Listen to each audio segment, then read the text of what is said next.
안녕하세요. 여러분. 오늘은 역사상 가장 악명 높은 인물 중 하나인 아돌프 히틀러에 대해 알아보겠습니다. 히틀러는 20세기 초반에 독일의 정치 지도자로 등장하여 나치당을 이끌고 제2차 세계대전을 일으키고 유대인을 비롯한 수백만 명의 사람들을 학살한 잔인한 독재자였습니다. 히틀러는 어떻게 이런 권력과 야망을 갖게 되었으며 그의 행동은 어떤 영향을 미쳤을까요?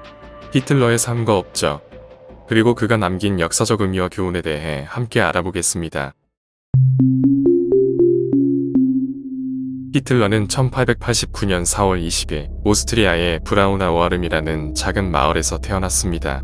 그의 아버지는 세관 직원이었고 그의 어머니는 가정주부였습니다. 히틀러는 6명의 형제자매 중에서 4명만 성인이 될 수 있었고 그 중에서도 가장 어린 아이였습니다. 히틀러는 아버지와의 관계가 좋지 않았습니다. 아버지는 엄격하고 폭력적이었고 히틀러의 미술에 대한 재능과 흥미를 인정하지 않았습니다. 히틀러는 어머니와는 친밀한 관계를 유지했지만 그녀는 1907년에 유방암으로 세상을 떠났습니다. 히틀러는 학교에서도 성적이 좋지 않았고 16살 때 중학교를 중퇴했습니다. 그는 빈나로 이사하여 미술가가 되기를 꿈꿨지만 빈나 미술 아카데미에 2번이나 떨어졌습니다. 히틀러는 빈나에서 노숙자로 살면서 독일 국민주의와 반유대주의, 반슬라브주의, 반공산주의와 같은 사상에 영향을 받았습니다. 1914년 제1차 세계대전이 발발하자 히틀러는 독일군에 자원하여 참전했습니다. 그는 서부 전선에서 싸우면서 몇 차례 부상을 당했지만 철십자 훈장을 받았습니다. 히틀러는 전쟁에서 독일의 승리를 믿었지만 1918년에 독일이 패전을 인정하고 베르사유 조약을 체결하자 그는 분노와 실망에 빠졌습니다. 히틀러는 전쟁 후에 독일이 경제적, 정치적, 사회적으로 혼란스러운 상황에 처해 있음을 목격했습니다. 그는 독일의 패배와 고통을 유대인과 공산주의자, 민주주의자들에게 돌렸습니다.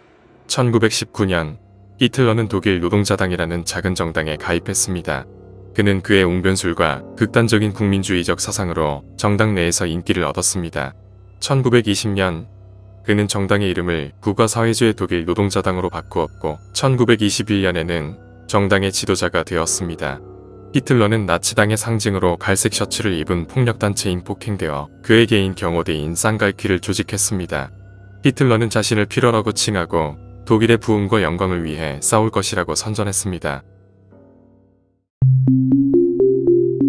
히틀러는 총리직을 이용하여 나치당의 권력을 강화하고 다른 정당과 언론을 금지하고 반대 세력을 체포하고 국가 비상사태를 선포했습니다. 1934년 6월 히틀러는 자신의 경쟁자들을 제거하기 위해 폭행대의 지도자인 에른스트 웨름과 그의 부하들을 살해하는 밤에 긴 칼날이라는 순살 작전을 벌였습니다. 1934년 8월 힌덴부르크 대통령이 사망하자 히틀러는 대통령직과 총리직을 합치고 자신을 피로와 라이히스칸슬러라고 칭했습니다. 히틀러는 독일 군대에게 자신에게 충성을 맹세하게 하고 독일의 군사력을 확장하기 시작했습니다.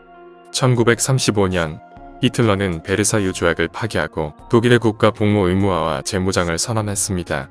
1936년 히틀러는 라인란트를 점령하고 스페인 내전에 개입하고 이탈리아의 베니토 무솔리니와 동맹을 맺었습니다. 1938년 히틀러는 오스트리아를 병합하고 체코슬로바키아의 수데텐 지역을 차지했습니다. 1939년 히틀러는 소비에트 연방과 공격적 중립조약을 체결하고 9월 1일에 폴란드에 침공했습니다. 이것이 제2차 세계대전의 시작이었습니다. 영국과 프랑스는 폴란드에 동조하고 독일에 선전포고를 했습니다. 히틀러는 폴란드를 빠르게 점령하고 1940년에는 덴마크, 노르웨이, 네덜란드, 벨기에, 룩셈부르크, 프랑스 등을 잇따라 공격하고 유럽 대부분을 점령했습니다. 히틀러는 영국을 공중 폭격하고 북아프리카와 발칸 반도에서 전투를 벌였습니다. 1941년 히틀러는 소비에트 연방에게 반역하고 바바로사 작전을 개시했습니다. 그러나 소비에트의 저항과 겨울의 도래로 인해 독일군은 모스크바 앞에서 멈추어야 했습니다. 1941년 12월 히틀러는 일본의 진주만 공격에 동조하고 미국에 선전포고를 했습니다. 이로써 제2차 세계대전은 전 세계적인 규모로 확대되었습니다. 히틀러는 자신의 정치적 사상을 바탕으로 인종주의와 반유대주의를 강조했습니다. 그는 아리아인이라고 불리는 백인 게르만족을 최상위 인종으로 보고 유대인, 슬라브인, 집시인, 흑인 등을 하위 인종으로 취급했습니다. 히틀러는 유대인을 독일의 모든 불행과 고통의 원인으로 몰아내고 그들을 인간이 아닌 존재로 비하했습니다. 히틀러는 유대인을 국가의 적으로 선포하고 그들에게 각종 차별과 학대를 가했습니다. 1935년 히틀러는 니른베르크 법령을 제정하여 유대인의 시민권을 박탈하고 유대인과 비유대인의 혼혈과 결혼을 금지했습니다. 1938년 히틀러는 크리스탈 나이트라고 불리는 유대인 대학살을 지시하고 유대인의 상점, 집, 동산, 신당 등을 파괴하고 수만 명의 유대인을 체포하고 살해했습니다. 1939년 히틀러는 제2차 세계대전을 일으키면서 유대인을 강제 수용소나 집단 학살 장소로 추방하고 그들을 노예로 사용하고 생체 실험의 대상으로 삼았습니다. 1941년 히틀러는 최종 해결이라는 코드명으로 유대인의 체계적인 멸종 계획을 시작했습니다. 그는 가스실, 화로, 총살, 굶주림, 질병 등의 방법으로 유대인을 대량으로 살해했습니다. 히틀러의 유대인 학살은 역사상 가장 끔찍한 대량 학살 중 하나로 약 600만 명의 유대인이 죽음을 당했습니다. 히틀러는 유대인뿐만 아니라 다른 하위 인종이나 정치적 적대자, 동성애자, 장애인 등도 비인도적인 방법으로 학살했습니다. 히틀러의 인종주의와 유대인 학살은 인류의 범죄로 규정되고 홀로코스트라고 불리며 세계 역사와 기억에 깊이 새겨졌습니다. 히틀러는 제2차 세계대전을 일으키면서 독일의 군사 전략과 외교 정책을 직접 주도했습니다. 히틀러는 번개전이라고 불리는 급습과 기동전을 통해 유럽의 여러 나라들을 공격하고 점령했습니다. 히틀러는 영국을 공중 폭격하고 북아프리카와 발칸 반도에서 전투를 벌였습니다. 히틀러는 소비에트 연방과 불가침 조약을 체결하고 일본과 동맹을 맺었습니다. 히틀러는 독일의 군사력과 자원을 과신하고 자신의 판단을 믿었습니다. 그는 군사 전문가들의 의견을 무시하고 자신의 의지대로 명령을 내렸습니다. 히틀러는 독일군의 최고 사령관이 되었고 전선의 상황을 직접 관리하려고 했습니다. 그러나 히틀러의 군사 전략은 실제 전투 상황과 맞지 않았고 독일군에게 큰 손해를 입혔습니다. 히틀러는 동맹국인 이탈리아와 일본과의 협력을 잘하지 못했고 서로의 전략과 목표의 차이가 있었습니다.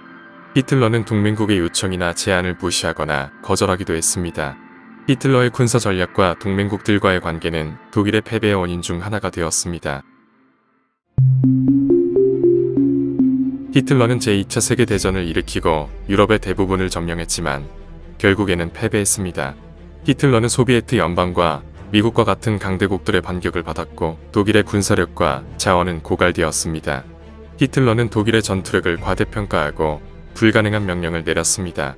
히틀러는 독일군이 패배하면서 자신의 신뢰와 지지를 잃었습니다. 히틀러는 독일의 국민들에게 전투를 계속하라고 호소했지만 그의 말은 무시되었습니다. 히틀러는 동맹국들도 하나씩 배신하거나 붕괴되는 것을 목격했습니다. 히틀러는 자신의 패배를 인정하지 않고 독일의 전멸을 선언했습니다. 1945년 1월 히틀러는 베를린의 지하 벙커로 피신했습니다. 그는 거기서 소비에트군의 공격을 막으려고 했지만 효과가 없었습니다. 4월 20일 히틀러의 생일에 소비에트군은 베를린에 진입했습니다. 4월 29일 히틀러는 자신의 비밀 연인이었던 에바 브라운과 결혼했습니다. 4월 30일 히틀러는 소비에트군이 벙커에 도달하기 전에 에바와 함께 자살했습니다. 그는 자신의 시체가 소각되기를 원했습니다. 히틀러의 자살은 제2차 세계대전의 종식을 알리는 사건이었습니다.